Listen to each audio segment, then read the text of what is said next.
Hola, buenos días. Mi nombre es Sergio Ríos y en este vídeo vamos a hablar de cómo utilizar la PCR como método diagnóstico para coronavirus, así como otras enfermedades infecciosas. En primer lugar, vamos a hablar de por qué utilizar la PCR como método diagnóstico, no solo para el coronavirus, sino para otras enfermedades infecciosas o cualquier otro patógeno que contenga material genético. ¿Pero qué es una PCR? Bueno, seguramente esto ya lo sabréis a través de vuestros profesores o lo que habréis estudiado en la carrera, pero una PCR es literalmente la traducción del inglés de la reacción en cadena de polimerasa. En esta técnica utilizamos una polimerasa para amplificar el material genético de un patógeno, como puede ser en este momento el coronavirus, y de este modo poder identificar si este material genético se encuentra en la muestra. Con amplificar nos referimos a multiplicar el número de copias de un fragmento de material genético determinado de una muestra, como si estuviéramos trabajando en una impresora. En su utilización como método diagnóstico nos interesa amplificar únicamente los fragmentos de material genético que se corresponden con el patógeno. Para ello utilizamos unas secuencias precisas que solo amplificarían estos fragmentos y que se llaman cebadores o primers en inglés. El SARS-CoV-2 es un virus cuyo material genético está basado en ARN. Para poder realizar la amplificación del material genético de este virus, primero necesitaríamos convertirlo en ADN. La técnica utilizada para convertir este ARN en ADN se llama retrotranscripción. Una vez convertido el ARN del virus a ADN, realizaríamos la PCR. La PCR que utilizamos no es una PCR convencional como la que acabamos de explicar. Utilizamos una PCR un poco más compleja que llamamos PCR cuantitativa a tiempo real. La diferencia principal entre una PCR cuantitativa a tiempo real o RT-qPCR y una PCR convencional es básicamente, como su nombre indica, que cuantificamos en todo momento la cantidad de copias que tenemos del ADN en cuestión que estamos amplificando. Esto nos permite no solo identificar si tenemos nuestro patógeno en la muestra, sino también determinar la cantidad de este patógeno que tenemos. Para realizar esta cuantificación utilizamos unos fluoróforos que normalmente se intercalan entre las hebras de ADN. De este modo podemos contar las copias que tenemos en cada momento. Los termocicladores que utilizamos para realizar esta qPCR son capaces de medir la fluorescencia que tenemos tras cada ciclo de PCR. Para determinar si un paciente es enfermo de COVID, necesitamos realizar una serie de pasos desde la toma de muestra hasta el análisis de la qPCR. Para la toma de muestra necesitaríamos un hisopo como este. La muestra se toma introduciendo el hisopo por la nariz o por la boca hasta contactar con el espacio nasofaringeo o orofaringeo. Una vez obtenida la muestra, se diluye en un tampón de lisis y se introduce en una columna especial donde el ARN quedará retenido en la membrana. Tras una serie de lavados, con una solución de etanol, obtenemos el ARN totalmente purificado. Para evitar posibles contaminaciones, siempre deberemos limpiar con etanol tanto las superficies como nuestras propias manos. Una vez tenemos la muestra disuelta en nuestro buffer de lisis,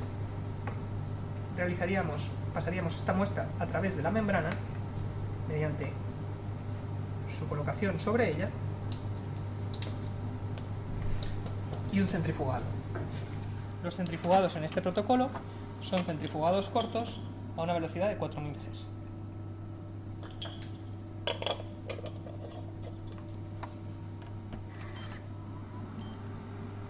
Una vez nuestra muestra ha pasado a través de la membrana, realizamos 3 lavados como este con etanol.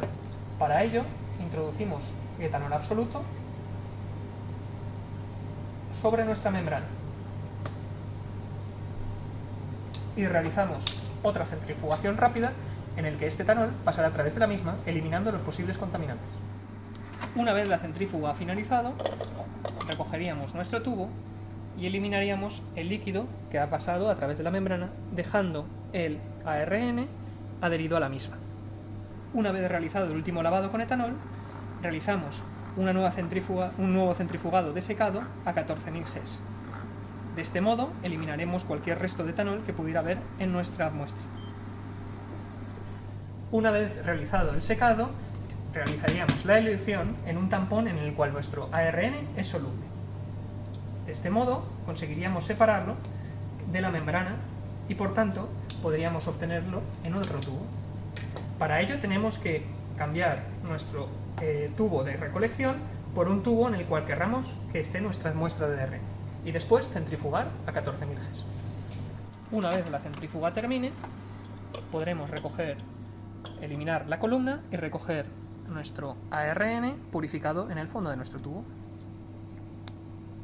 Una vez obtenida nuestra muestra de RNA y mientras vamos preparando los diferentes compuestos para nuestra RT-PCR, vamos a coger la placa que utilizaremos para RT-PCR y la vamos a poner bajo la luz ultravioleta. De esta forma eliminaremos posibles contaminantes que puedan interferir en nuestro proceso de PCR. Una vez purificado la RNA del virus, realizaríamos en un solo paso tanto la retrotranscripción como la RT-qPCR.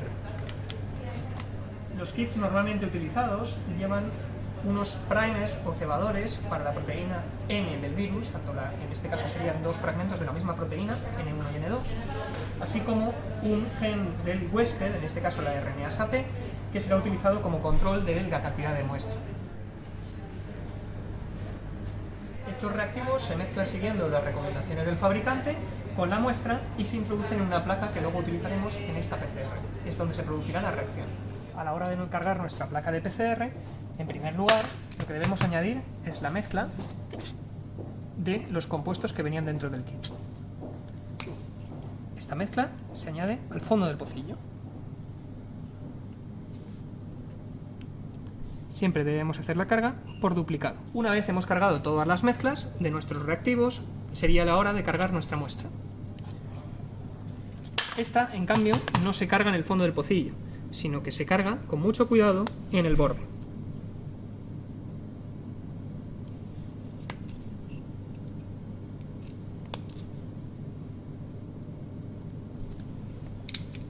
Una vez cargada la placa, subiríamos a la zona donde tenemos el termociclador de RT-PCR.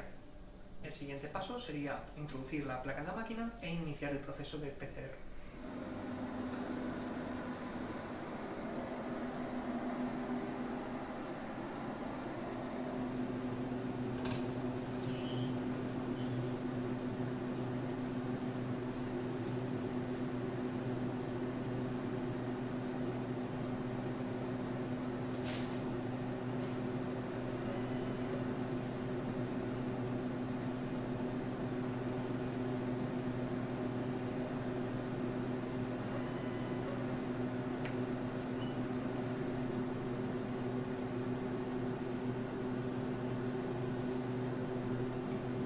Este es el software que en nuestro laboratorio utilizamos para primero realizar y después analizar nuestra PCR.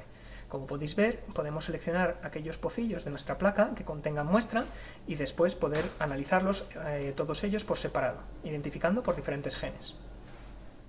Una vez realizada la PCR, obtendríamos un gráfico como el que se ve en pantalla.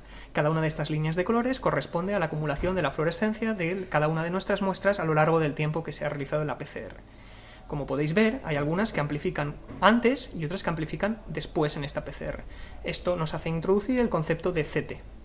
El CT, por lo tanto, es el punto de la curva en el que nuestras muestras pasan en la amplificación a través de un threshold.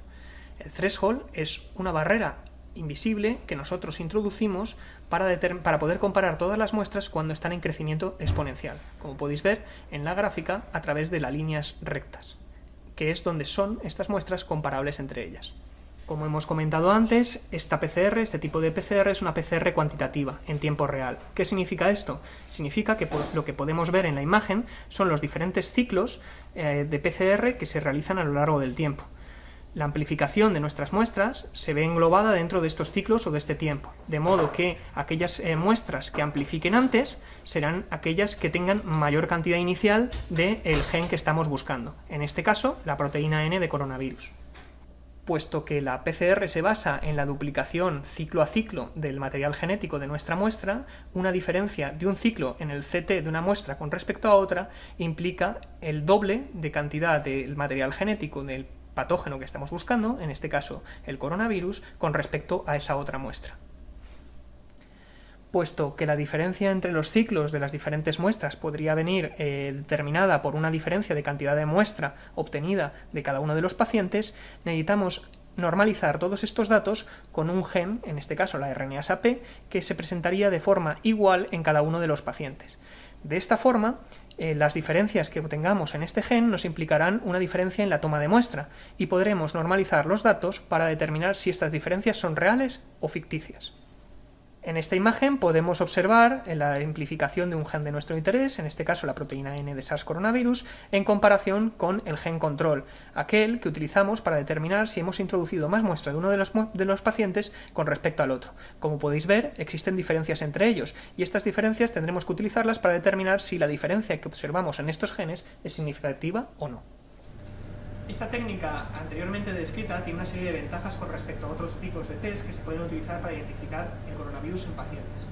Por ejemplo, es mucho más sensible que los test de antígenos, pudiendo detectar de mejor forma aquellos pacientes que son asintomáticos.